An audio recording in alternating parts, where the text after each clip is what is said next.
ತುಂಬ ಜನಕ್ಕೆ being present ಅಂತ ಹೇಳಿದ್ರೆ ಇಲ್ಲಿರಿ 100% ಇರಿ ಅಂತ ಹೇಳಿದ್ರೆ ಇರೋಕ್ಕಾಗಲ್ಲ. ಹೆಂಗಿರೋದು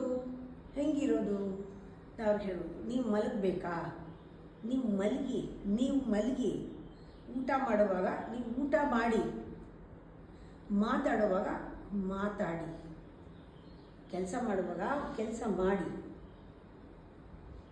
ಈಟ್ when you eat, sleep when you sleep. ಒಂದು ಅಲೈನ್ಮೆಂಟ್ ಬರಬೇಕು ನೀವು ಮಾಡ್ತಿರೋ ಕೆಲಸಕ್ಕೂ ನಿಮಗೂ. ಆಗ ಅಲೈನ್ಮೆಂಟ್ನಲ್ಲಿ ನೀವು ಇಲ್ಲಿ ಇರ್ತೀರ, ನೀವು ಅದನ್ನು ಎಂಜಾಯ್ ಮಾಡ್ತೀರ.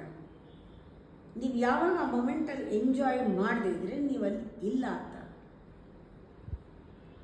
ಪರೀಕ್ಷೆ ಮಾಡ್ಕೊಳ್ಳಿ, ಒಂದು 10 ನಿಮಿಷ just be in whatever you do 100%. ನಿಮಗೆ ಗೊತ್ತಾಗತ್ತೆ ನೀವು ಎಷ್ಟಿದ್ದೀರಾ ಎಷ್ಟಿಲ್ಲ ಅಂತ.